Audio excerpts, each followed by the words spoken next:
बनाए क्या किया होगा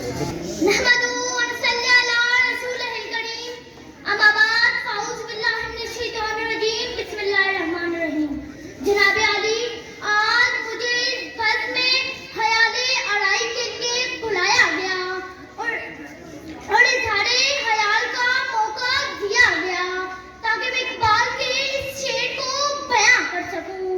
सबक फिर पर सदाकत का, अदालत का, शुजाअत का। सदरे आलिया वक़ार इस शेर को महसूस करते हुए मेरे दिल से एक आह निकली और सकून के आलम में मैं ये सोचने लगी, गूंगी हो गई आज जुबां कुछ कहते कहते, गूंगी हो गई आज जुबां कुछ कहते कहते, हिचकिचा गया मैं उसको मुसलमान कहते कहते। ये बात नहीं कि मुझको इस पर यकीन नहीं, ये बात नहीं कि मुझको इस पर यकीन नहीं, बस डर गया मुझको साहिबे इमाम कहते कहते। मेरे शेल्फ में घर से हटी किताब को तो पूछा, मेरे शेल्फ में घर से हटी किताब को तो पूछा, मैं डर गया ज़मीं में कुरान कहते कहते, मैं डर गया ज़मीं में कुरान कहते कहते। सदरे आलिया वक़ार हमें सोचना होगा कि क्या सदाकत, अदालत और हक का शुजाअत हमें जिंदा है। तो सदरे आलिया वक़ार चले बात करते हैं अदलिया की। क्या हमारी अदालतों में बैठे जजों के ज़मीर जिंदा है? बल्कि सच तो ये है कि हमारी अदलियत तो कब से अदल का जनाजा निकाल चुकी है।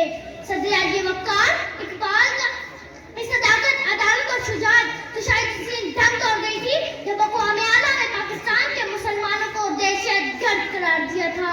आलिया वक़ार इकबाल का ये फलसफा तो शायद इस दिन दम तोड़ गया था जब एक मुसलमान शामी बच्ची ने दम तोड़ते हुए कहा था कि मैं अल्लाह के पास जाकर सब कुछ बताऊंगी।